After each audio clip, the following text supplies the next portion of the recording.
Great. So I think what we might do, if it's okay, just get started. I'm sure people might be wrapping up at work and hopefully join us soon. We did have over almost 150 registrants, so let's see how many turn out. But thank you so much, Sandeep and Deepak, for joining us today. Pleasure. And I have been quite excited. I spot a cat in the background. Yeah. Oh, yeah. That's Orion, by the way. All right. Nice. Nice. So I've been quite excited about this one because, I have been coming across so many people who have been thinking about just exploring freelancing as a career option, either in a full-fledged manner or even on the side, just doing a side gig. Yeah. So it seems like it's on everybody's mind, and I thought it would be a good session to host you two and learn from your experiences, since both of you have a wealth of experience, working as independent freelancers and contractors. Sandeep, I know you are currently, the CEO of Incrementum X, which is an agency that helps other companies grow and, build their marketing strategy. And Chuck, I understand that you're one half of a two-person collective. Yeah. And you're also doing something similar in the sense that you help companies with their digital marketing strategy and overall content execution. So yeah, that's right. Right. Two very exciting areas, freelancing and marketing and content, right? All of this is kind of at the nexus of a lot of important things that are happening within the world. I'd share a bit of background about myself as well, just before we dive into it. For people who don't know, I am the founder of an early stage career tech startup called Pivot. What we do at Pivot is help people transition into new roles and functions. So if you're somebody, let's say an engineer and looking to get into product management or in content writing or marketing, you need to check us out. So yeah, let's get started. The first thing that I want to just talk about and kind of set the stage here is the fact that McKinsey did a recent study about the future of workforce. And what they estimated is that by 2030, there are going to be over 500 million, at least over 500 million freelancers by 2030, right? That is approximately, I would say, 15 to 20% of the total workforce globally. That's a big number. And I think, Sandeep, you and I were discussing this earlier. Maybe the estimates are, slightly varying based on the study. I think you said it might be close to even 1 billion. Yeah. I think the headline here is that, freelancing is a major trend that was always there, but now has been accelerating because of COVID. Right? So this is obviously something that is going to become more and more popular in the coming years.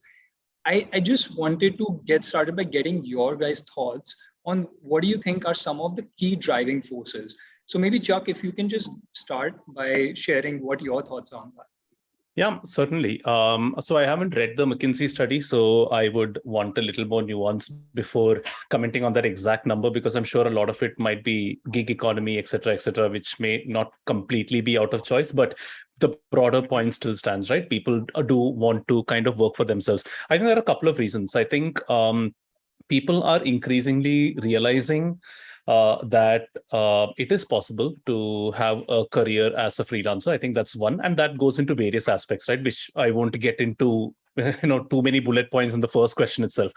But I think what's even more important, Arjun, is the other side of things, which is clients are increasingly comfortable working with people who are not associated with the company. And this has led to a whole bunch of things, right? For example, I can take my own example. One of my biggest clients is TCS, for example, and we are not a company. You said two-person collective, and that's a very thought.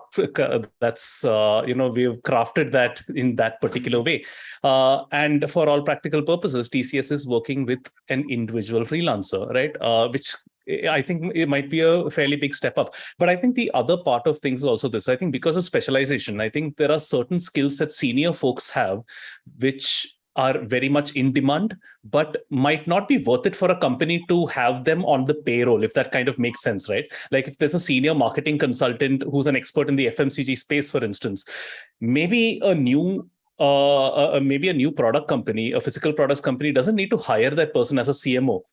probably can, but might not be worth their while. What they do need is 3 months of that person's expertise to set everything in place and then go so that the team can take it forward. In fact, a lot of the work that we do is that way. We help set digital strategy, and then the internal teams kind of take it ahead. So I'm contextualizing for marketing, but the same thing really applies for pretty much every other space.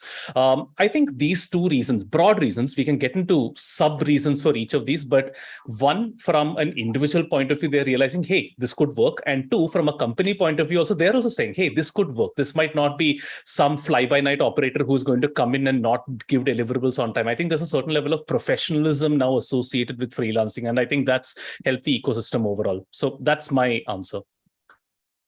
Got it. So I think, yeah, the industry is definitely maturing, right? It's kind of coming of age on both sides of the table. Yeah. That makes sense. Sandeep, your thoughts? So, well, I'd like to just flip it on the other side, right? So you talked about future of work, the McKinsey study, but I think the fundamental reason why I think this trend is happening is the realization of value of individual professionals. They have figured out a way to monetize their particular skill set. That is number one. Number two, you have technology in terms of collaboration tools, audio, video, chat, all of that, that enables you to be as productive in a distributed individual environment vis-a-vis working in a team, working in a company. And the third thing is, which I see, and I think it's a big part of my life as well, the work-life balance and flexibility. You have kind of realized that you can make so much money given the amount of time that you give in, which is way better than getting into, or I mean,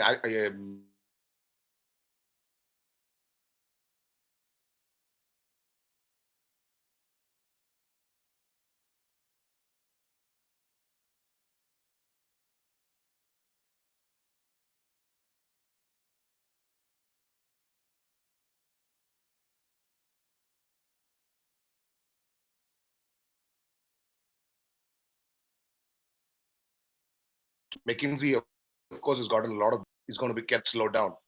I think it's only going to hasten, because I think you're going to see disintegration of a lot of large enterprises into smaller amoeba sort of setups. A lot of startups coming in, which will leverage as a gig economy, because you're going to, capital, talent is going to flow to where it's available. And it doesn't matter, like Chuck said, it could be a 2% collective. It could be, and look at, for instance, a company like TopTal. They've just got co-founders that are valued more than $1 billion, right? So I think that's the trend going forward. So I think it's future of work is more thought from an enterprise side, but I think it's not an enterprise-driven thing. It's more individual, where you want to go, and then everybody has their own aspirations, and today you can make that work.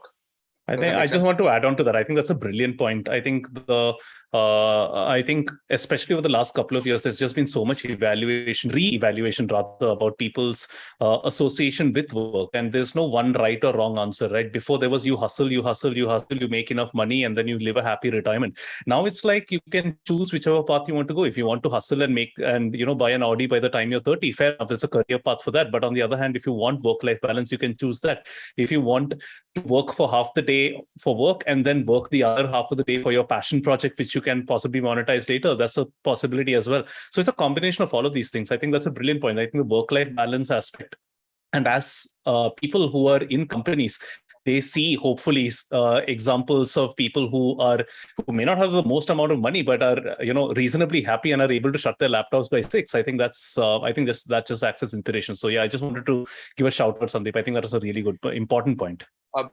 Chuck, the other thing that I missed out was everything is becoming data driven. Yeah. So your bottom line is super important, right? So companies would like to keep asset light, because you're moving from a capex to an opex sort of a model. So why do I need to have somebody on my roles? For example, I can have a 10x good developer or a top 5% designer who freelances for X amount of time, and I pay him lesser than what I would pay for average guy who I have to pay health benefits, vacation, all that kind of stuff. So it's a question of how much of output versus the amount of cash that you pay out. Yeah. Yeah. So I think, that's a great backdrop for why we are seeing this massive trend. I think there are things evolving on both sides of the spectrum, as Chuck, you and Sandeep have outlined. Before we enter into the next phase of this session, where we will start leveraging your guys' insights into how to be actually successful as a freelancer and hopefully turn it into a sustainable business, I just want to let everybody know who's already joined that we are going to be holding a Q&A session at the end of the session. So we'll be discussing and leveraging Sandeep and Chuck's insights for the next about half an hour, and then after that we'll open it up to the audience. Okay, with that said, what I want to start by is something I hear most often from aspiring freelancers or people who are just exploring it on the sidelines is, it seems like it's very tough to kind of build your brand and get clients, right? How do you really get started in the process? Because most of the people are either just fresh college graduates, right? Or they might be full-time working professionals who have always worked within an organization, right? So working on your own completely independently can be slightly challenging and definitely kind of daunting idea at the beginning, at the outset. So what are some of the key things that you both did, I guess, or you've seen other successful freelancers do as they just embark on their freelancing journey? Again, Chuck, maybe if you want to get started with that. Yeah, sure. First, I'll answer what I did, and then I'll try to, broad base it to advice that might be applicable to everybody over here. So I did not freelance right out of college, or rather B school. When I graduated in 2009, I worked for a decade in advertising, marketing, events, comms, various so kind of roles, and I've always done stuff on the side. Part of it was to satiate creativity. Part of it was also, to make extra income. Advertising is not exactly the highest paying profession, and a few extra bucks in Mumbai definitely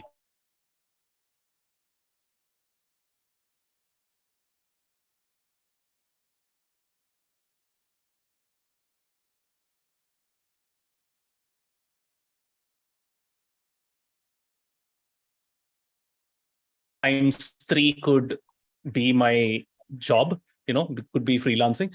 It could, if you're a senior person, by that time, if you're 10 years, you're already making a fair bit of money, right? So then you need to evaluate and see, okay, if I are my services in demand enough for me to be able to do business development on my own, to be able to do all this, etc., right? So I know it's a bit of a clunky answer, and that's only because there are so many different life stages involved.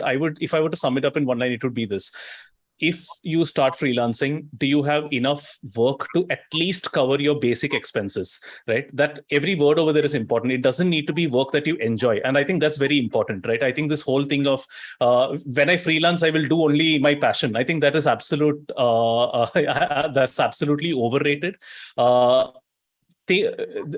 Work that you want to do and work that you can do and monetize are two completely different things. If they happen to be the same thing, great. I'm very happy if you're able to make a successful career as a musician, stand-up comedian, or whatever it is that drives your passion. But when you consider freelance, and for the person in the middle, right, who's got about 3 or 4 years of experience as, say, a UX designer or something, and now wants to become an independent UX designer, but also wants to do, say, something else on the side, my suggestion would be a combination of the things that that you can monetize and make money from, and 2 passion projects that you want to get into. You know how much to charge for one thing. You may hate the work that you do, but at least it's putting a roof over your head while you actively start working on the things that you want to do, and then slowly change that balance, that ratio as you move forward. So yeah, I guess that would be my advice. I know this is a very, very loaded question, and we should ideally take it at each life stage, depending on who the constituents of the audience are over here. But I hope that that's general enough advice for anyone to take, to contextualize in their own lives. Yeah. No, I think that's some very practical guidance there, and kind of realistic, because a lot of people might go into it with this kind of fantasy kind of an idea that I'll just pursue my passion and it will all work out. Yeah. So I think that's very practical advice. I think, Sandeep, for you, what I want to focus on a little more is even taking this practicality to the next step, which is how do you get your, let's say, first 5 clients, right? I think if we were to just focus on this, because that is sort of what everything is going to be based on when you're just starting out, your first 5 to 10 clients. How do you do that? Sure. I think you asked the right question to the BD guy.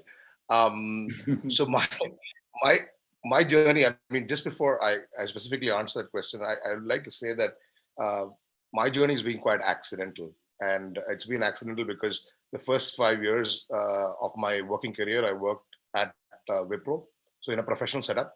But what happened was in the last 2.5 years, I was playing a full-fledged business development sort of a role out of Japan. So I think I had kind of did a fairly decent SWOT analysis of myself before I went to business school. And me ending up, so in the first 5 years from 2000 to 2004, I rarely heard people freelancing apart from some people building websites and doing some amount of other, small tidbits of work. And that time, not too many credit cards, getting paid online, all that was not there. How I stumbled upon getting an independent contract was because I knew somebody, and that somebody knew some company who was looking for a BD guy out of Asia, and I happened to be on LinkedIn. The guy reached out to me. I had a conversation, and I thought that based on my SWOT, I should not take the offers that I have out of business school. I decided to work with this company, only to realize that they didn't have a registered office in Asia. So the only way they could actually hire me was to give me an independent consulting contract, which worked out well, which meant that I was floating between different cities, and I was obviously making more money than most of my peers out of business school. And I could figure out that I need to work specific amount of time and still be part of a larger organization or a larger set of their representative offices. So coming back to your question, this is exactly the way you will get your first client or first two clients, because you know somebody, you've had a good interaction, they remember you, they refer you, and that's how you build up momentum, right? um, so I think one of the points that I mentioned to you, Arjun, when we spoke, is about how do you build a personal brand. Your personal brand is not just built on what content you write on LinkedIn. Offline interactions and how much you're out there and willing to help others, and also tell them that you're capable of doing certain things, builds your personal brand, right? So that'll indirectly contribute in some way or the other. So it's definitely not, it's more a compound interest sort of a play. It's not a quick buck VC sort of an investment that you make 3x 4x next year, 2 years.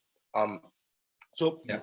obviously referrals from people that you know and people that they know, going to job boards, being active on social media in the right forums. Of course, don't go on Instagram, don't go on Facebook and say, do you have a job? I can do this, whatever. But be in the relevant communities, make sense, don't be pushy, go research, write long form content that makes sense. Or in today's day and age, I think Chuck would be a testament for that. Do podcast, do bit-sized videos, anything that puts you out there with the amount of knowledge, and that knowledge is valuable to an organization or an individual or a startup. That's how you get the meter up and running. Does that make sense? I didn't talk about 5 ways, but I think I talked about 3 or 4 ways. Yeah, no, I think that makes absolute sense. And I would say, the answers were kind of differentiated than what I had expected, which is good because, I feel like I come across a limited set of people in my echo chamber, let's say, right? And they all are listening to and seeing the same stuff on LinkedIn and, some of the other places that my tribe hangs out at, right? So the kind of feedback that you all are giving is definitely slightly different. And I'll tell you what I generally hear, right? I hear, which platform should I get started on, in freelancing world? Like, should I just do Upwork or should I also be on Fiverr? And, just try to pitch extremely low ticket size projects in the beginning to, get my initial projects. And then from there on, I'll build my brand as I get more and more work. That is what I see and hear, right? But I think the feedback and guidance you both have shared is definitely quite differentiated. And success is a non-average outcome, right? So if you follow the same stuff that everybody's listening to, you probably will be an average person. But I think the reason you both have been kind of sticking out in your fields is probably by following these followed paths. So Yeah, but any kind of thoughts on this, this particular thing that I mentioned that we've been hearing from a lot of people, like joining the right freelance platform and pitching for low ticket size projects? I have a perspective on that, if I may, Sandeep, if you shall I? Oh, go ahead, Chuck. Yeah. Yeah. So I think it's important to realize that these platforms are not ends in themselves, right? I think they are just ways for you to get to the work that you want. So again, I go back to that very simple two-step model that I said a while back, right? There are skills that you can monetize immediately to put a roof over your head. And then there is work that you really want to do, right? For number one, sure, Upwork, freelancer.com, and depending on your particular industry, if you're a developer, I'm sure there are certain forums. If you're a marketing person, there might be other forums, etc., etc. These are great places to get started, find your first gig so that you have some experience to show. Now, are these sites enough to sustain a complete freelance career? Well, they actually are, but it then depends on what your goals are, because you're not going to become a superstar in marketing or whatever it is by doing these sort of gigs on freelancer.com. Eventually you might outgrow them. If you have the ambition, you might outgrow them, right? So one, sure, these are good enough places to get started, but it is also imperative that you actively work towards a second thing. That might mean doing a few gigs for free in the beginning. I know it's taboo to say that in the freelance world, right? Do it for exposure and all that. I think it's completely okay to do that as long as there is an outcome towards it, as long as you're working towards something. If I were to one of my dreams is to one day write for Wired, right? I want to die with a byline in Wired magazine. But if I pitch to them right now, even with whatever credentials I have right now, not saying that there are that many, I will be laughed out of the room. So before that, I might need to write for, say, Fast Company, but before that, I might need to write for somebody else, et cetera, et cetera, et cetera, et cetera, right? So then when you work that entire plan of action backwards, you might realize that, hey, okay, let's start with the neighborhood newspaper first, get a byline over there, and then go from there to India Today, to whatever, right? My first freelance gig was literally free. It was reviewing rock gigs that happened in Mumbai. I wasn't paid for that, but I established a lot of contacts within the rock space, etc. for that. That eventually led to... It's not a bad gig at all. Yeah, it was quite fun. And eventually that led to me doing some some paid articles and things like that. And eventually 5-7 years down the line, that all those contacts, all that goodwill, all that everything translated into a job at OML, which kind of like was a big thing for me at the time. OML, by the way, are the guys who run the NS7 Weekend of Music Festival and manage a whole bunch of comedy artists like AIB, etc., or used to back in the day. So the point I'm trying to make is these are two parallel streams that you need to work on together. Now, some people over here might say, but I don't know what the second thing is, right? I don't know what my dream project is, dream goal is, etc. Completely fine. When you get into freelance, you will start figuring it out. I'm still figuring it out, right? I'm still figuring out what the kind of things I want to do are, but every day, very actively, or rather every month, very actively, the both of us, the two halves of Rough Paper, we always discuss, okay, we should let go of these kind of projects and do more of these kind of projects, because that's either more fulfilling or is paying us more, or whatever the case may be, right? Along the way, you will find something, and you will be very surprised by how mature your decision making becomes 2 years from when you started. Some people start, like, for example, I'll take the average UX designer over here, right? They may start off saying that I am just a UX designer. 1 year down the line, they may say, no, I want to make UX design only for enterprise clients. Or they may say, I am personally very passionate about green technology. So because of that, I want to do UX work for the green industry, and I want to be an expert or be considered the best UX designer in India for solar tech, etc., etc. So like, it can take you in many ways, but then you need to keep questioning, what is the kind of work that I want to do? This means, of course, actively letting go of that first thing that I said. So I hope that answers your question, Arjun. I know it's a broad answer, but I think those platforms are inescapable to some extent, especially if you have nothing to begin with, and they're a good way to get a good amount of work, if not good work, for a decent amount of, it's something to just keep the body moving, right? Otherwise, it is going to atrophy if you're just going to seek out marquee projects all the time. So yeah, I think any freelancer needs to actively work towards what they actually want to do and what they want to be good at and don't be known for. So if I may, Chuck, I'd like to add on to a couple of points here. So again, coming back to serendipity, Yeah. I think planned serendipity is very important. Yeah. Yeah. Because I remember when I was living in Japan, a lot of the serious conversations and all of the jovial conversation used to happen near the water coolers or near the Yes. smoking zones. Okay. 100%. Yeah. So I happened to run into a Japanese gentleman in the gym of my condo back in 2008, 2009, when the recession was going on, and we started talking in Japanese. And we eventually went on to actually start a company and build a company and actually Amazing. get it to almost $1 million plus in revenue. Yeah. That's not something that was completely planned, but it was just an interaction because you're having a social interaction, you like the vibe, it might result in something, right? Yeah. I mean, that's number one. Number two is remember, how did Steve Jobs start out? Steve Jobs started out because he made a cold call to Helvet Packard Yeah. saying that I want a job. Can I work? Or was it Helvet Packard or the guy who used to own Atari? I'm not sure. So sometimes you need to have that grit and perseverance to knock on that door Yeah. 100 times to get in there. Yeah. You need to keep your bar very high. But I mean, social media, having the platforms, technology, that's all great. But if Yeah. you can really crystallize what you want to go after, then like a woodpecker, you got to keep going at it. Yeah. There's no shortcuts. Yeah, and I just want to now add on to something that Sandeep said. I think that you manufacture your own luck, right? I think that's very important. It's not going to come to you on a platter. A lot of these things are serendipity, and if you go back and read the history of how companies were started, how bands were started, it was never planned. Yeah, I mean there are a few examples like Led Zeppelin and all that, which was of One Direction, etc., that were manufactured, but most companies, etc., happened completely by accident, serendipity, all that sort of thing. So yes, one, put yourself in a situation where you become lucky, right? Luck is not going to come to you. You need to be in a position where that happens. That's one. And the two is, when you do that woodpecker thing that Sandeep was talking about, when you go and knock, please do not have the same templatized mail sent out to everybody. And I think this is extremely important. I cannot emphasize this enough. By woodpecker, for example, let's contextualize that to LinkedIn, right, which is a good enough platform for lead generation for freelancers. Do not have the same standard in-mail that you send to everybody. Your in-mail should answer two questions: why me and why you, right? Why am I specifically saying that I want to do this work for you, for you?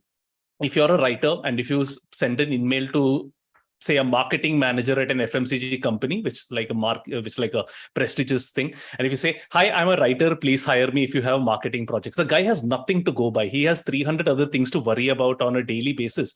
You're not helping him out at all, right? On the other hand, if you very specifically choose who you are going to reach out to, if you have expertise in that space, then great. Like, I'll just go back to the previous example that I said, right? I'm a UX designer. I'm very passionate about this space. I haven't done work in this space, but I've created XXX on my Behance. I believe with your company, say it's a solar whatever company, we can do 1, 2, 3, 4, 5, 6 things together. You may not have work for me right now. In the future, if you do have work, I would love to be considered. That client might not have work for you immediately, but eventually they will. And when they think about, hey, we need a UX designer for this, wasn't there somebody who said that she was so specific to this industry that I think she would be the best bet? Do that. Make yourself memorable. A lot of the things, even the things that Sandeep said a while back, all that hustling and all that, results are not going to come immediately. Think of all these things, the brand building and all that, all your personal branding and all that. Think of it as more long-term kind of things, right? Think of these as things that will pay off eventually in the future. Your long LinkedIn post is not going to lead to a client immediately. It's going to make a client remember, and eventually when there's a requirement, come to you. I think it's very important to make yourself memorable, reduce any friction, reduce friction for, being remembered and all that. So it's a long rambling answer, but basically what I'm trying to say is be as specific as possible. If you don't have expertise, if you're reaching out to an agency, for instance, another thing that freelancers do a lot is write to agencies saying, "Hi, I'm a graphic designer. You're an agency. If you need help, etc., I'm here to help you," right? Take the time to understand who their clients are, what the work they do is. Say that, "Hey, you guys, Tata Motors is a client of yours. I've worked on Toyota for 10 years, so I think I'll be able to contribute." Make it easier for them to select you, basically, is what I'm saying. So yeah, I just wanted to add on to that, to whatever Sandeep was saying. Yeah. Wow, that's a lot to digest. And thankfully, we are recording this so people can, look at this afterwards as well. I think the two main points that I gathered here is, yes, you have to start somewhere. So you can I just add on one quick point here? Yeah, please go ahead. Especially the audience. I mean, whoever is looking at freelancing, I think it's very important for you to understand your own intrinsic value. Yeah. Then benchmark it. So never go into the market and try to oversell or undersell. Yeah. Because then people will know you're fluffing straight away. You do good work, you can do great work, but I know this is what I can actually charge for it. Yeah. And then that's a great filter to figure out who you want to be seriously working with and who you say hi, bye to very quickly. Yeah, makes a lot of sense. So yeah, I think you have to value yourself, but I think one of the things you both have also echoed in some form of fashion is that you identify also your own value, in a sort of evolutionary kind of a manner, right? Like you start at the very beginning, as a first-time freelancer, and you try a couple of things out, but soon you will start to realize, where you can add also more value. And that's where you then double down sort of, and really go about it in a very thoughtful and deliberate way. I think that makes a lot of sense. Now, just quickly moving on to the next topic, because this is a little bit of a shifting gears. I think, the other kind of very popular question that we get from freelancers, people who are already freelancers, but because it is a fairly exhaustive process, you have to do everything yourself.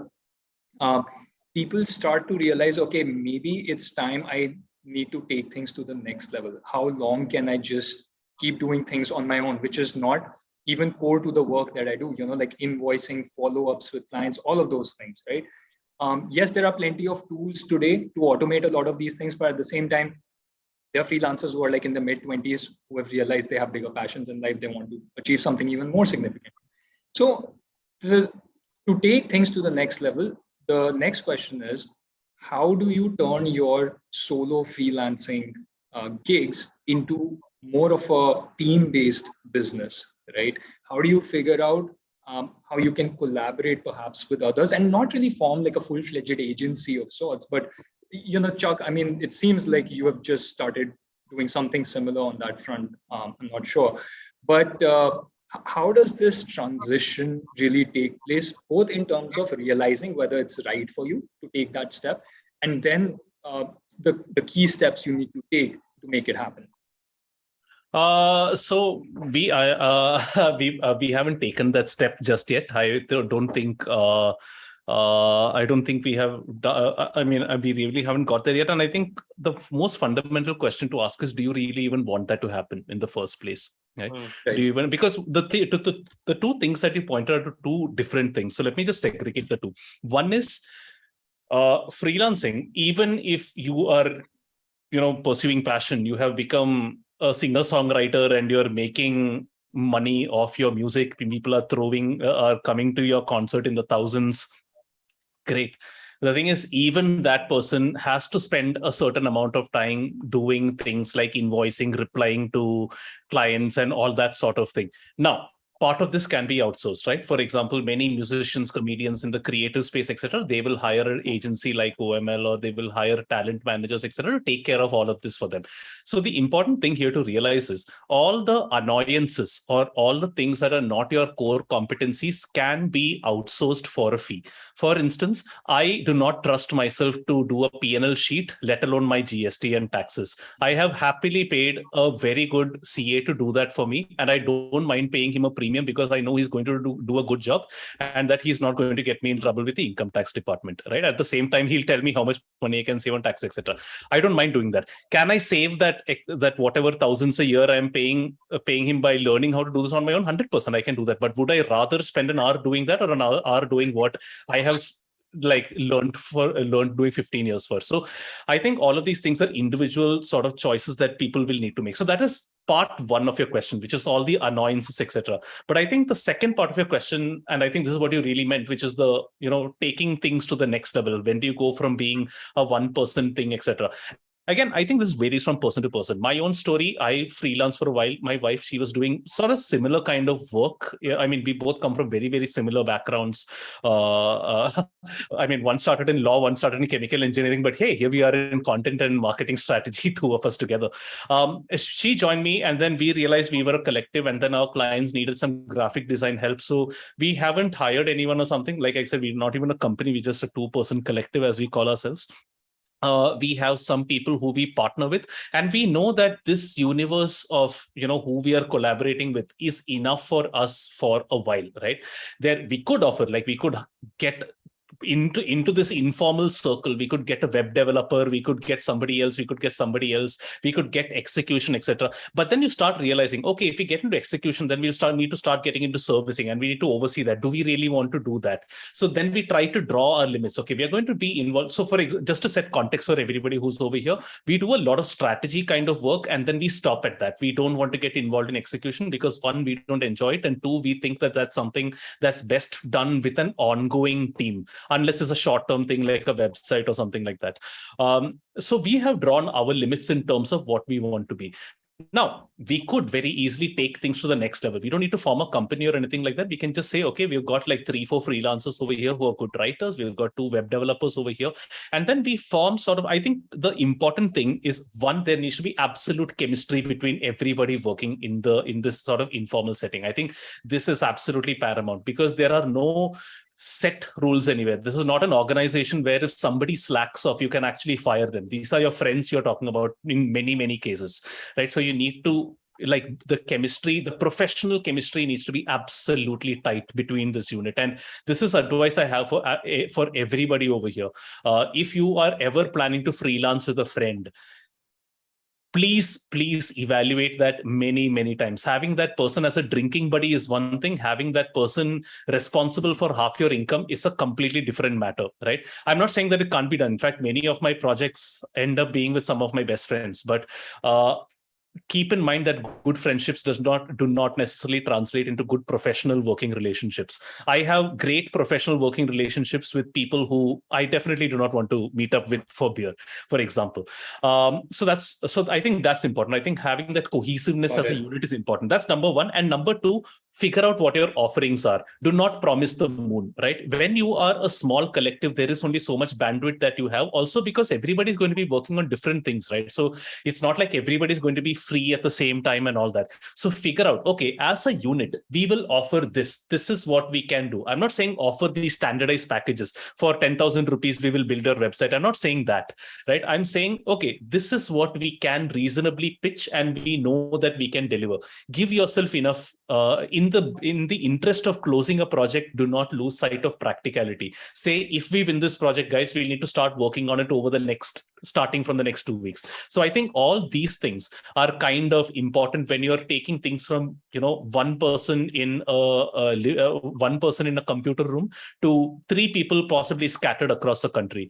That's as much as I can speak, because that's where my experience falls. I think to take it to the really next level, I think I would definitely defer to Sandeep's advice.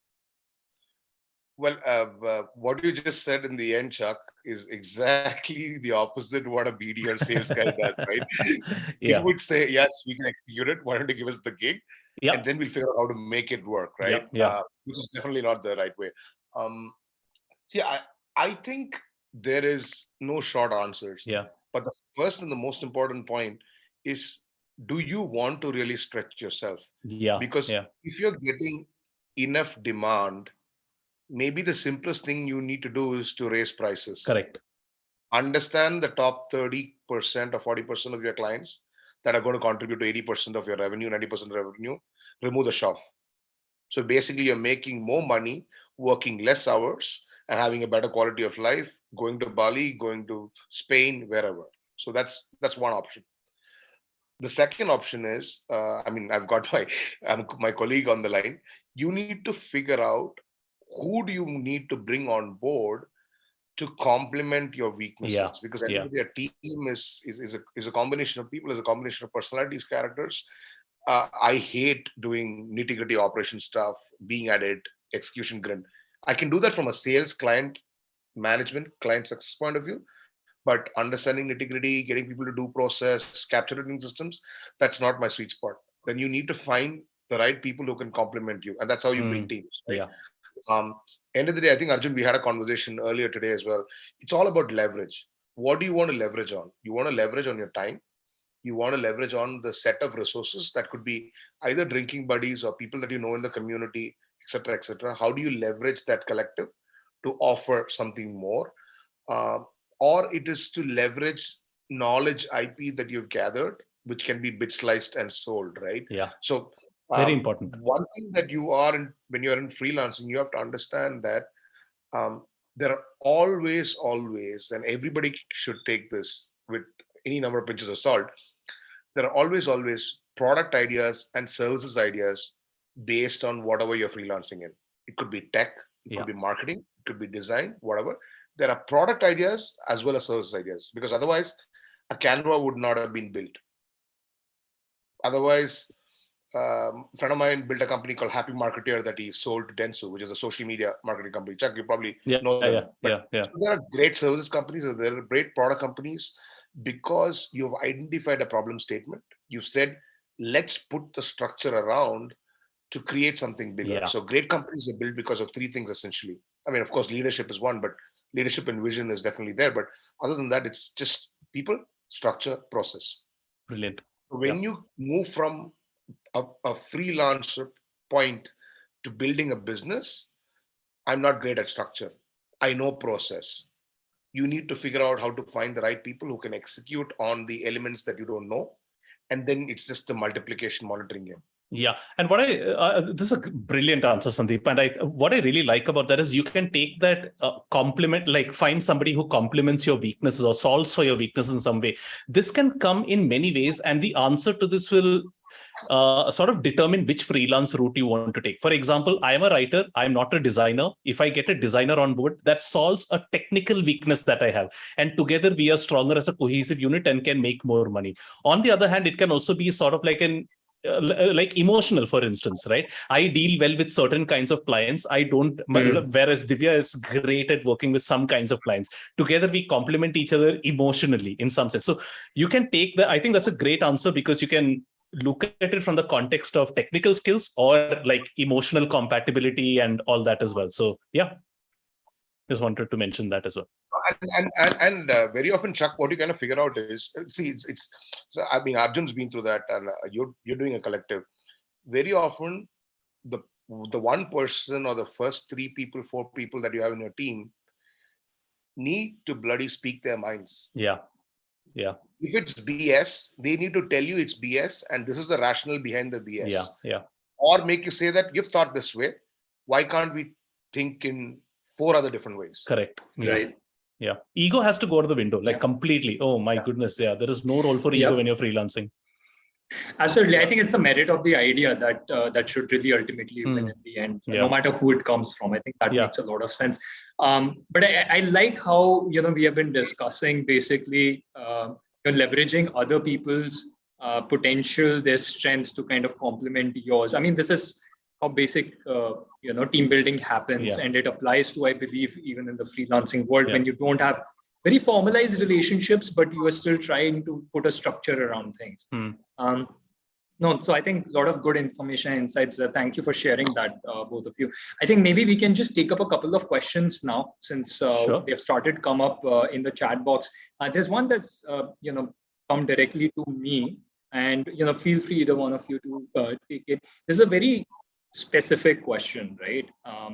So Siju is asking, how does one really determine the right amount of fee for their projects, especially when you are starting out? I know, we earlier discussed, don't undervalue yourself. Make sure that you are charging the fair amount.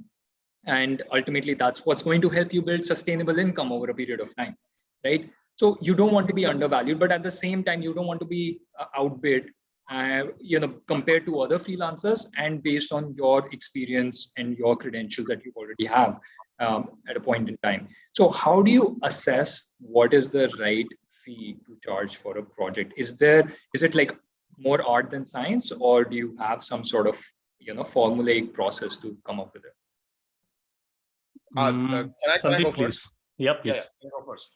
So there is no one single method, but what you need to do is you need to run a little bit of small experiments. Yeah.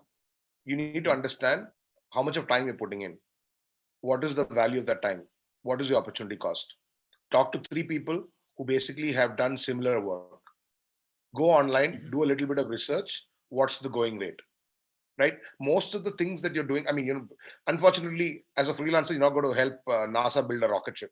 So most of the work that you will be getting will be things that are pretty much commoditized or near commoditized. So there are definitely answers that you can get within your network and figure out a rate. You also might want to know how much demand that particular client has for people to engage with them. Sure. If the client has, if it's a mid-sized client, which is, recent sized company, mid-sized client, you might want to charge a little bit more because they don't know what is the market rate. Whereas if you're talking about large companies, they probably have internal systems to know that this is how much they pay, right? Because you don't want to burn bridges, but at the same time, if you can overvalue your services by 20, 30%, I mean, 80% if you're lucky, but the problem is 80% won't last considering demand and supply. But yeah, this is the way I would look at it, because I can tell you a classic example.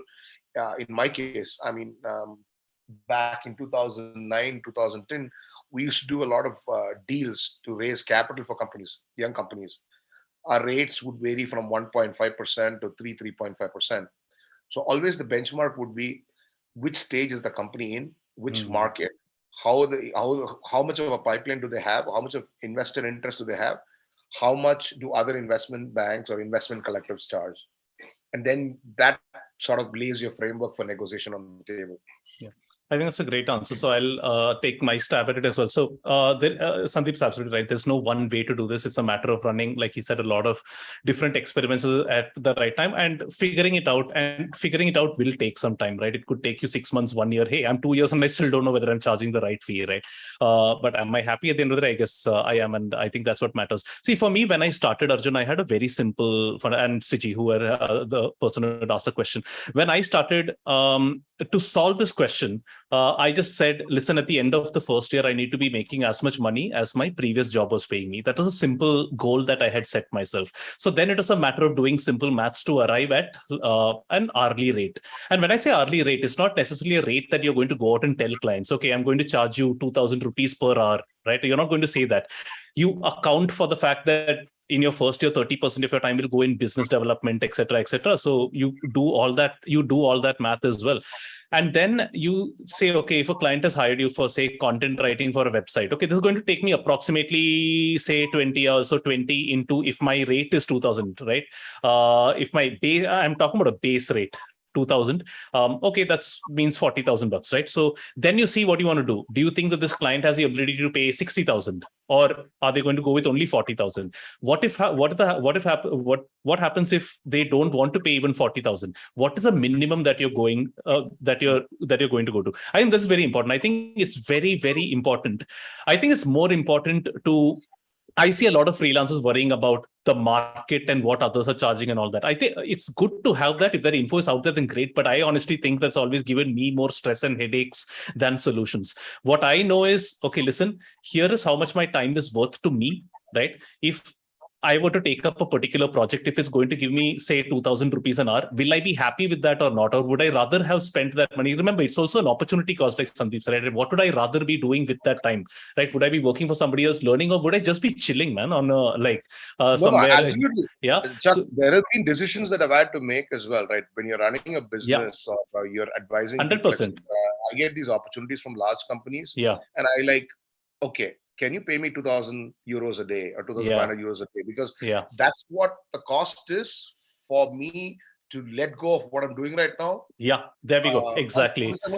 Yeah, premium, absolutely. Right? Yeah, that's very, very difficult trade-off, but you got to make that work. So I would not be surprised if there was somebody who was working on the exact same project for 3 different clients, charging 3 completely different rates because of whatever reason. Again, run a lot of experiments, and over time you will figure it out. But I think it's not about figuring one or two projects out. I want to make this very clear. It's all about the aggregate, right? Am I charging the exact fee for this project? I think it's a very myopic way of looking at it. I think everything needs to be looked at in composite. Those two roots that I said, everything that Sandeep said, when you look at all of these things put together and say, am I making enough money for the month to, one, for my basic expenses, and two, for something else, maybe put in the bank, whatever, depends on which stage of freelancing you are at. I think then you will arrive at the right answer. You might have different rates for different projects and all that. So yeah. I also tend to regularly benchmark with industry and look at peer groups. Like I say, for example, if I'm helping a startup to go into, say, fair point, yeah, Asia or somewhere else, yeah, the amount of value that me and my team are adding is probably equal to what a mid-tier consulting company or a top-tier, maybe a GTM expert in a top-tier consulting company does. Obviously, a startup will not be able to pay that. So the value is the same. Right. How do you figure out a pricing structure where they pay you a certain amount of cash and a certain amount of success? So that goes into the structure as well. So you need to be always benchmarking based on your comparables, essentially. Yeah, I think that makes a lot of sense, Sandeep, once you have kind of a full-fledged business and you're really, a multi-person kind of a company. I think that makes a lot of sense. The next question is, kind of similar to what we just discussed, but with a slight twist, right? I mean, it's focused on the stability and sustainability of your income as a freelancer. And one of the points that I think two or more people have brought up is a lot of the projects are one-time in nature, but have the potential to be converted into an ongoing or a recurring opportunity, right? And other times they are not, they're just one time. So how is it possible for a freelancer to figure that sort of problem out where, you can assess whether a business, one-time business project has the opportunity to become a recurring opportunity? And if not, how do you really kind of switch gears and really ensure that you have a solid pipeline? That's a really, really good question. I think the first fundamental thing is whether you actually want to, like, what kind of freelancer are you? Do you want recurring projects, or do you want to work for, just individual projects, get in, get out sort of thing? Like, I'm very clearly, I'm like I'm the latter. Orion, who's over here, is also that really he's come and sat over here. Sorry about that. See, there is really no, I think somehow this is going to be very similar to the previous answer, because it's the matter of a lot of experimenting, figuring it out. Some clients will make it very clear upfront that, listen, this is a project. Some will say this has the potential, etc. But when that happens, always raise a red flag in your head. Are they doing this just to get you to reduce your rate? In which case, do not do that. I think this is very, very important, right? Do not undersell your services on the promise of a long-term relationship, etc., unless you are very, very aware of the company, client, as the case may be. And see, one way of doing it is this, right? I think this is something that has worked for us, and it might vary from industry to industry. If a client hires you for one thing, right? Figure out what the larger purpose behind that is and try to offer solutions to the bigger problem, if that kind of makes sense. Let me just broadly get at what I'm saying. And I'm not saying that this is a specific example from what I've done. Suppose a client hires you for blog writing. Okay, suppose your client hires you for blog writing. Instead of just doing a good job delivering on the blogs, ask the client, hey, listen, these blogs that I'm writing, why are you guys doing them? Like, what's the purpose behind this?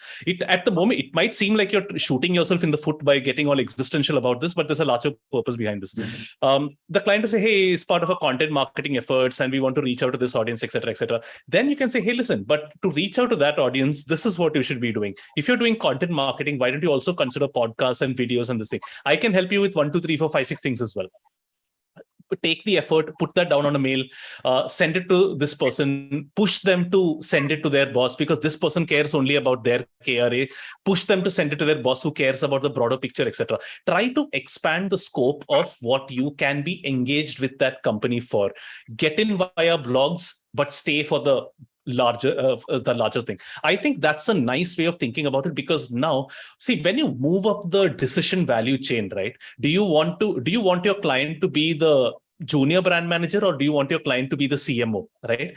Again, both of these are, the answer to both of these is yes. Some people will want to stay at that bottom level and not get at the, oh, I don't want to think about all these bigger things, right?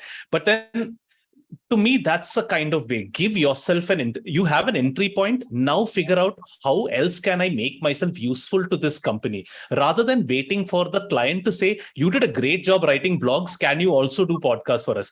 Pitch yourself in. You already have a foot in, you have an ear in the door. And trust me on this, companies are not as discerning once you have a foot in the door. They want convenience, they want reliability. If they like the work that you're doing for blog writing, chances are they wouldn't mind hiring you for doing other sort of things as well. They may act all pricey during the pitch stage, saying, no, we want the best person for each and all that. Trust me, once that entire show and dance of the pitch process is over, then it is a matter of convenience, then it's a matter of relationship, then it's a matter of I can pick up the phone and call this guy at 9 o'clock and he'll deliver by 10 the next day, all these kind of things. So that's one way I would look at it. And the second way of doing, and the second way of doing, I would actually counter also to what you said. Okay, please. Sometimes we just do things for the money, and the money is good. Yeah, right? Sure. I mean, I've done projects where I knew that the project is 4 days. That's a lot of money. Yeah. And I do one project for 4 days. It gives me enough money for the next 4 months. Yeah, absolutely. And you over deliver on that. So the guy will come back to you at some point. 100%. Then again, you say, so it's like you're trying to go and kiss the bride, and the bride always runs away from you, right? So you just try to be elusive, but when you get the opportunity, just do quick in, quick out. Yeah. Make 3x, 4x the amount, normal rates, and then get out. Yeah. And this adds to another point that Sandeep said a while back, right? You gauge the client's desperation also to some extent. I think that's a point that's more valid in the pricing aspect. There are clients that will say, listen, I need this by Friday, right? Feel free to triple your rates. It's fine. It's the client who needs it. Yeah. And very often the client needs it more than you need the client, right? So feel free to do that. And like I want to... mechanism. Yeah, the airlines mechanism. Yeah, I want to take this because I think this is a perfect segue. I want to answer one question. Or Uber, yeah. I want to answer the question that Rachna had asked. It's a very simple answer. She's asked how to make clients refer other clients. The simple answer to this is just do a good job for that client. If you push that client to say, can you refer me to somebody else? It's not going to be as organic. The better a job you do, the more the client themselves will automatically refer you to others. There is no way to shortcut this. If you see, nobody trusts LinkedIn recommendations these days. I'm really sorry. All of those are manufactured. Everybody knows this. Everything runs on word of mouth. If you write a recommendation, chances are people are going to call up that person and say, really, would you recommend that I hire that person, etc., etc. So I know it's a very simple answer, but trust me, it's the most effective. And I'm very sure Sandeep will back me up on this. The best business development that you can do, the best way you can get a client to refer you to other clients is just by doing a good job with that client and keeping them happy. Help your clients achieve their KRAs. That's it. Yep. That is all you need to do. Correct. Yeah, and you get a lot of content out of it as well, right? Today you can use that on social media. Yeah. All right. Well, of knowledge, insights. I think we have run over our time a little bit. If it's okay with you both, we can stay on for another couple of minutes. Sandeep, are you okay? Sure. I'm good. Okay. 15 minutes. Yeah. I think 15 minutes sounds about fine. Yeah. 5-10 minutes. Yeah. Okay, cool. So I think the next one is also quite interesting, and probably I'm sure you guys have evaluated for your own businesses and answered for your mentees and other folks. How do you evaluate between inbound and outbound, right? I think we have already touched upon this indirectly in terms of starting out by taking small steps on certain platforms and then building slowly towards your own personal brand, understanding what your value is. But again, to a novice, to a beginner, how do you try to balance these both things, right, simultaneously? Sandeep, you're the BD guy. I think you should start this one. Sure. Okay. Yeah. Let me just give you a context. 2003, when I was selling engineering services in Japan, alien market, language is sort of semi-new. There was no LinkedIn. There was no concept of B2B directories per se. The way we used to figure out how to approach clients was in trade shows. Go to trade shows, exchange visiting cards, figure out which are the right persons that you want to talk to, send them an email, call up, etc. Right? So if you're selling something which is commoditized, low value, mass outbound doesn't work. Yeah. You need to go back to the playbook that the HubSpot boys brought about, which is inbound.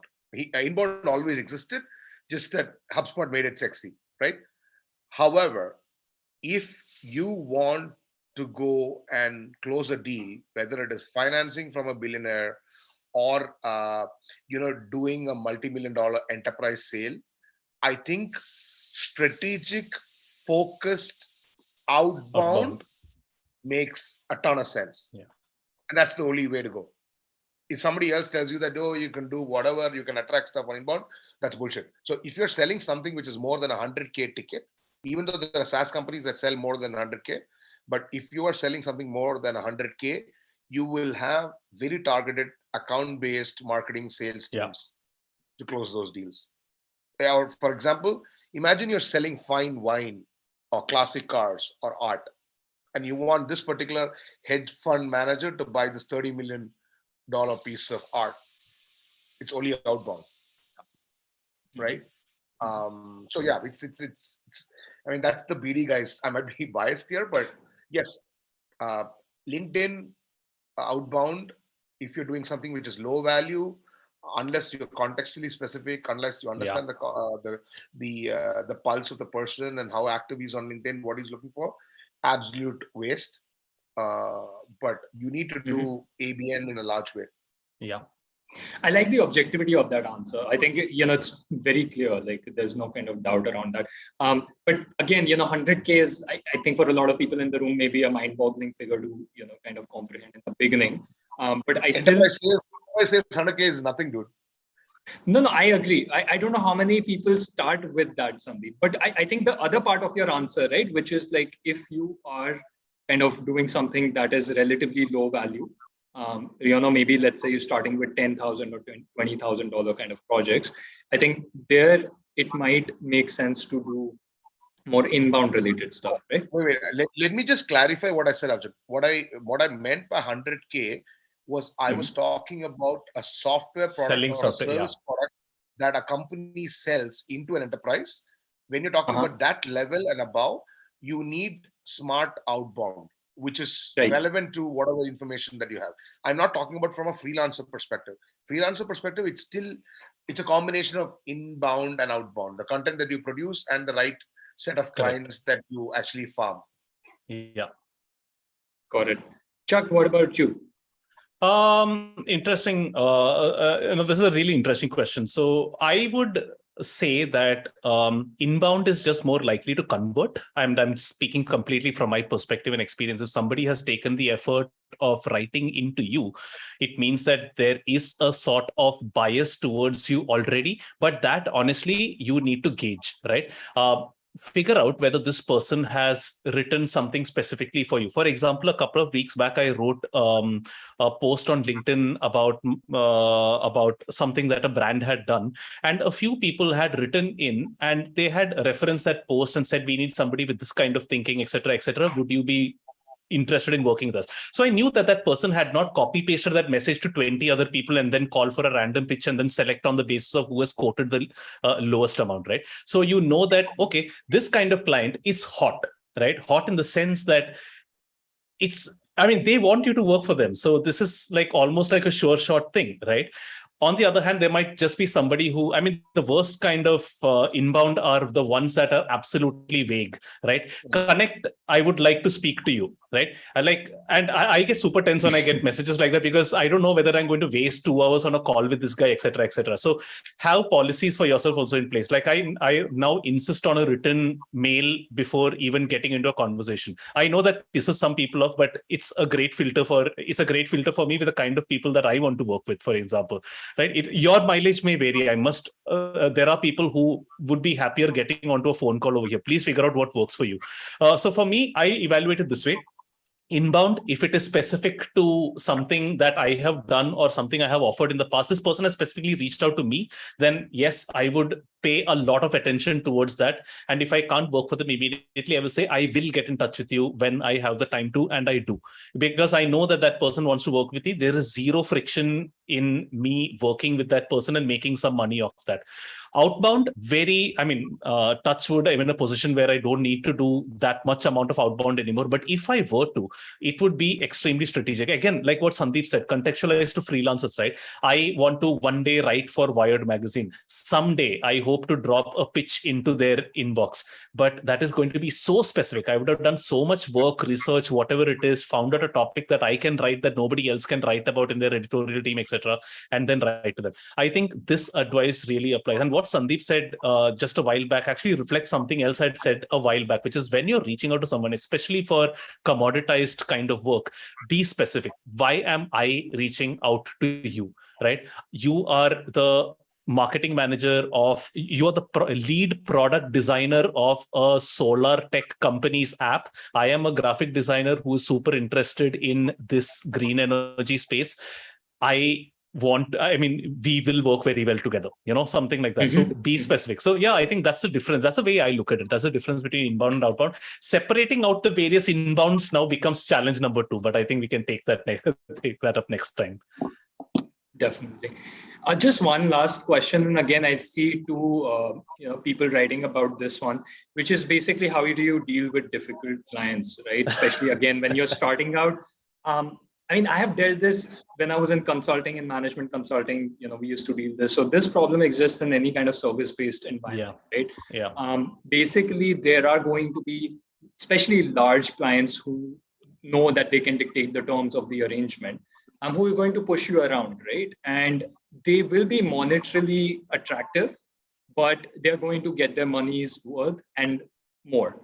So how do you really push back against these clients? How do you sustain your relationship with these clients? I want to start with my extremely raw answer because I know Sandeep will have an extremely polished one from his experience. So let me start with what I have gone through. I have an extremely relevant answer. Yeah, I figured. I could see you jumping to answer that. So let me see how. I think anyone who's getting into freelance needs to accept the fact that there are going to be difficult clients, right? It will happen eventually. There might be difficult clients. There might be good clients, but difficult projects. This also happens all the time. Accept the fact that this is inevitable. And all I can say is if that is happening to you right now, just use it as a learning experience because you have learned something out of that. Either not to do this kind of work again, not to deal with this kind of client again, not to deal with this particular client again, not to do this work, or I need to do this, whatever. You figured something out. And then you will use that to insulate yourself the next time. A few things I have learned along the way is one, to have a sandbox period if that is possible, right? Try to, at the beginning of a project, try to do a pre-mortem as much as possible. I think doing a pre-mortem is a very underrated device, especially in India, where we always do the shub sort of thing. Like, what if this project fails? What are the various reasons for which this project will fail? Actively think. Yeah, absolutely. Actively think through these scenarios and account for them. For example, one thing I do if I am unsure about whether this client is going to work out well, or if I think the scope creep is another problem, right? You pay for, that's always a problem. So give yourself a sandbox period. Say, listen, I will do everything that you have asked for, but I will do it for this price, and I'm going to do it as a project or as a trial almost for both of us for this period. Make it seem like a good thing to the client, right? Don't think of it as a cop-out. Say, this is for you to evaluate me as well, right? So make it seem like an attractive thing to the client also, so that both of you understand and are on the same page. So you might still end up having a crappy experience, but you're going to have a crap experience only for 2 weeks rather than for 2 months. So I try to do these kind of things. Now, within those 2 weeks, if a client is asking, see, those things are unfortunately always going to happen. You just need to grit your teeth, bear through it, and then you have become smarter at the end of it. I don't have any specific advice in terms of how to deal with bad clients per se, because every situation is kind of different, right? Sometimes I have lovely clients, but I have had very bad projects with them, right? Then it's a matter of, okay, okay, I will never do this kind of project with you ever again because this doesn't really work, right?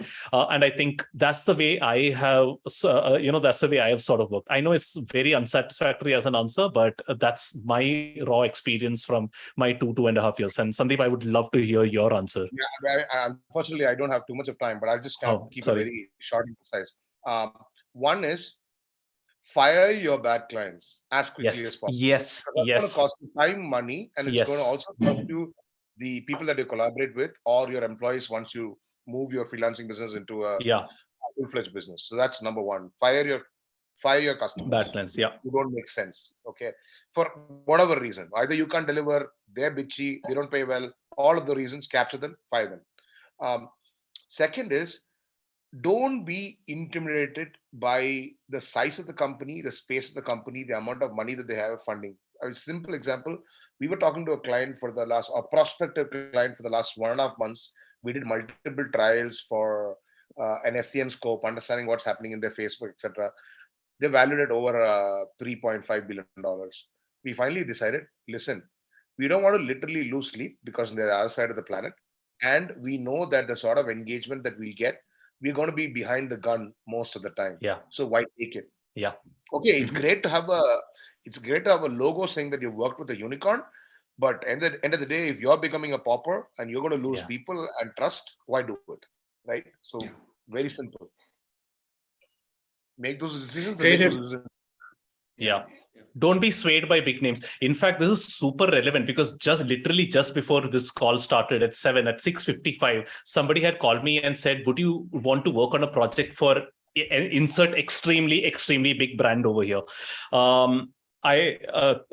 I immediately said no, because I knew that the work that's going to entail whips you around. Like, don't be. This is advice. I think this is really good advice from Sandeep. Don't be swayed by big names. Like you said, it's nice to have that on the CV, but I think what's more important, and this will actually serve you better in a freelance capacity going forward, doing good work for an unknown client or a relatively small client is way more important than doing an average project or nothing at all for a big client. If you look through agencies, right? If you look through advertising agencies, clients list, everybody has worked for HUL, everybody has worked for Vodafone. Sorry to interrupt. Guys, I have to drop off because I have a committed call at 8:15, if that's okay. Thanks so much, Sandeep. Thanks a lot to everybody for taking the time out. I know it's after work day. Arjun, thanks for setting this up. Chuck, we will connect. We will connect. Yeah, probably at a metal gig in Bangalore. Bye, Sandeep. Thanks so much. Take care, Sandeep. Thanks again. Yeah. I'm happy to stay on for another 10 minutes if people have questions.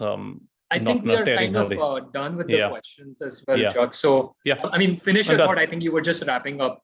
That's pretty much about it. Don't be swayed by big names. Do good work. I think that's more important. Do good work for people who will give you more work or will refer you in the future. Don't be swayed by a big name. Don't be swayed by the promise of this big brand you're going to be working for. Not important. Really not important. It might seem very, very counterintuitive, especially to somebody who is very young. But trust me on that. I think it's more important to do good work that you can speak about.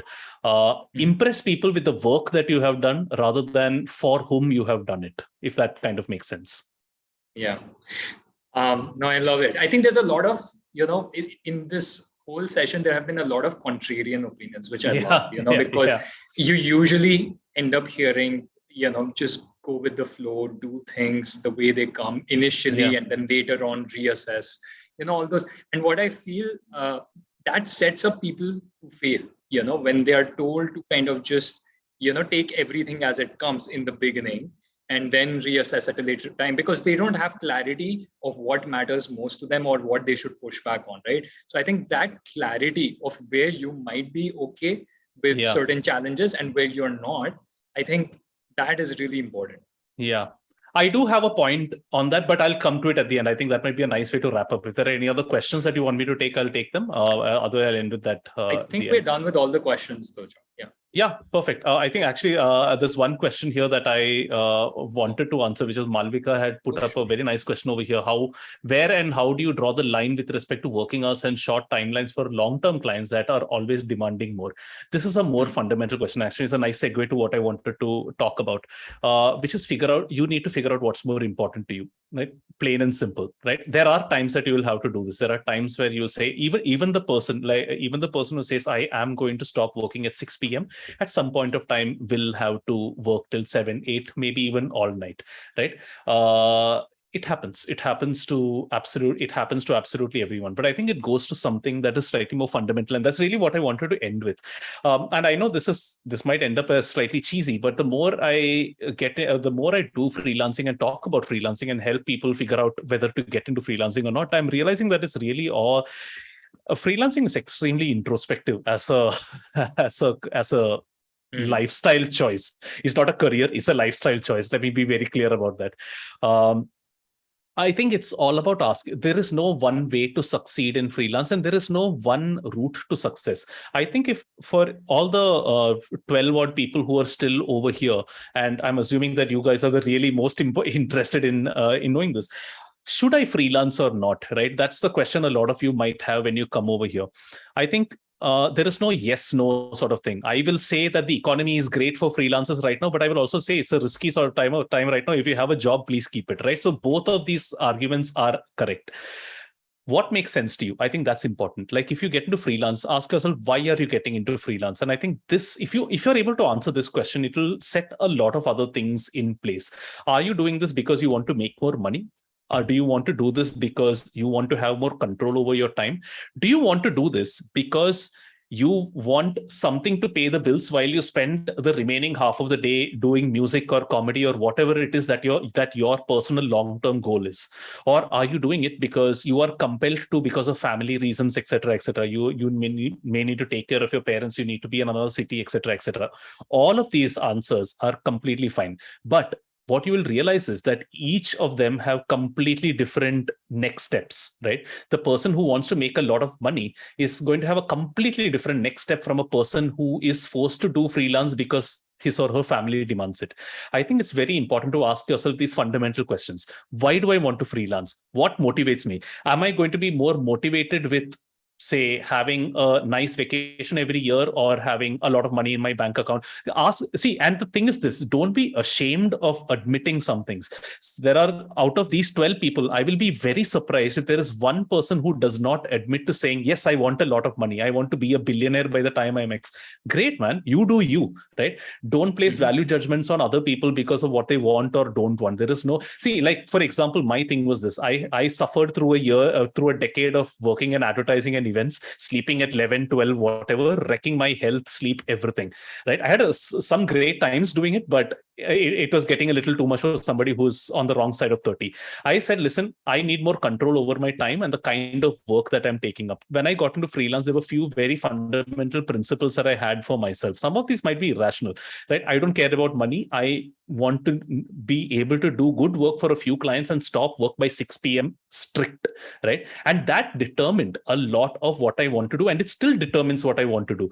Why does it still determine what I want to do? Because I still have that goal. Now that 6 p.m. has become 5 p.m., I want to work less hours, which means that I will need to increase my rates eventually. I can increase my rates only if people consider me worthy of paying 3,000 rupees an hour instead of 2,000 rupees an hour. How do I do that? By doing better work, by writing better posts on LinkedIn, etc. So once you start this entire process, if you actually sit down distraction free for like an hour, you can actually chart out a good 2-year plan for yourself, is what I'm saying, right? And I would encourage everybody to do that exercise. Whether you want to get into freelance or not, ask yourself very fundamental goals. What motivates me? What do I want to be at the age of X? If I am getting into freelance, why am I doing freelance? Do I have a very dream project in mind? Do I want to be like, if I want to make a career as a musician, what does it actually take? And then work towards that.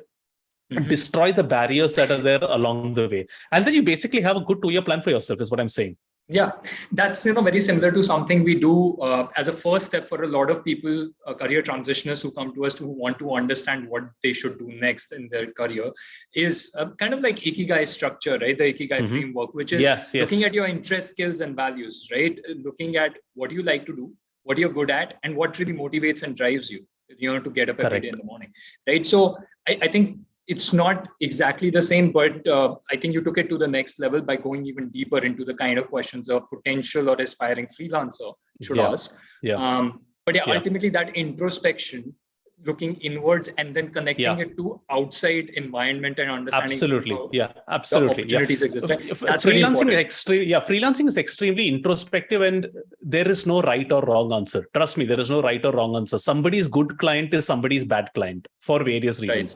So it's very important to realize. I think one of the things I actually wanted to speak to Sandeep about this, but he said he did a SWOT analysis for himself. Do a SWOT analysis of yourself. Would you hire you if you were your client? Ask all these difficult questions to yourself. Have a couple of drinks if it helps helps the words flow. But I think it's very important to do that. Do not go into freelance blind. I will end this like how I started it. Have a good visibility over what you're going to be doing when you freelance, and you have to be your own worst critic. You have to be your own. Even if the client says good job, you have to say, yeah, you probably did 60% of what you could do over there. Be harsh on yourself. That's the only. Be fair to yourself, but also be harsh to yourself. But yeah, freelancing, a lot of introspection. I've become deeply philosophical after deciding to put in my papers 3 years ago. Yeah. I will stop talking. Well, there's a wealth of knowledge and experience there, Deepak. I don't know if you want to sometime convert this into some sort of a book or a manual. People have asked. Yeah. So someday maybe I will. Yeah, absolutely. Great. Well, again, thank you so much for your time and everybody who could join us today. Siju, I think Chuck already has a podcast. I don't know if you want to share about it. I mean, you can mail them later with all the links and all that. But Siju, just a quick one. I did run a podcast called Getting Meta, where I interviewed a lot of smart people, and at the end also spoke a little bit about freelance, etc. And I was also privileged enough to appear on Amit Verma's Seen and the Unseen. I think that was the first episode that released this year. So if you check that out, I speak about a lot about how I got into freelance, some of my mental frameworks and all that. It's a nice leisurely 4.5 hour chat, as Amit usually is want to do. So I get a lot of stuff over there. But yeah, I think the things about converting this into a framework or something like something I've actively thought about, and this might be the thing to push me over the edge and do that. Awesome. Great. So I think with that, we can wrap up the session. One last thing that I just want to tell everybody is, in case you are thinking about transitioning to freelancing within your domain or a new domain, Pivot is a platform that we are running to help people achieve that kind of career shift. You can check it out here. We are just sharing it in the chat box, www.mypivot.work. We have industry experts like Chuck on our platform who can actually provide very personalized one-on-one guidance based on your background and goals on whether freelancing is the right career option for you. And if so, then what are some of the steps you should be taking to get there? So feel free to check it out. And thanks again for joining on this late Thursday evening. Thanks so much, Chuck, for sharing all of those brilliant insights. And perhaps we could do it again sometime. Yeah, happy to. And thanks, guys. Thanks for staying. Thanks for staying this far. And I hope some of what we said helped. And if anyone wants to speak to me on Pivot, I'm over there. Perfect. Happy to help you guys out. Great. Thanks, everyone. Thank you, Arjun. Thanks for organizing this. I think the fact that guys like you are building companies like this is a testament to the fact that the freelancer economy is definitely here to stay. So while it may or may not be 500 million or 1 billion like McKinsey's predicted, I think there's a certain class, especially from India. This I want to say the Bangalore crowd of UX designers, marketers, content creators, etc.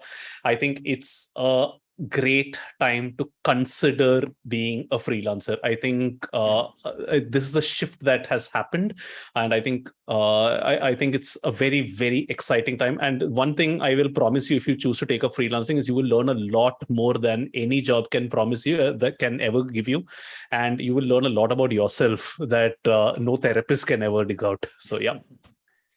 Amazing. Couldn't have said it better. Thanks so much again, Chuck. And everyone Pleasure. will be sending you an email shortly. Please do provide your feedback on the session. We want to improve these sessions going forward. So do share your feedback. All right. Thank you and have a great night. Have a good evening, everyone. Bye. Bye. Thanks, Arjun. Thanks, Deepak. Thank you.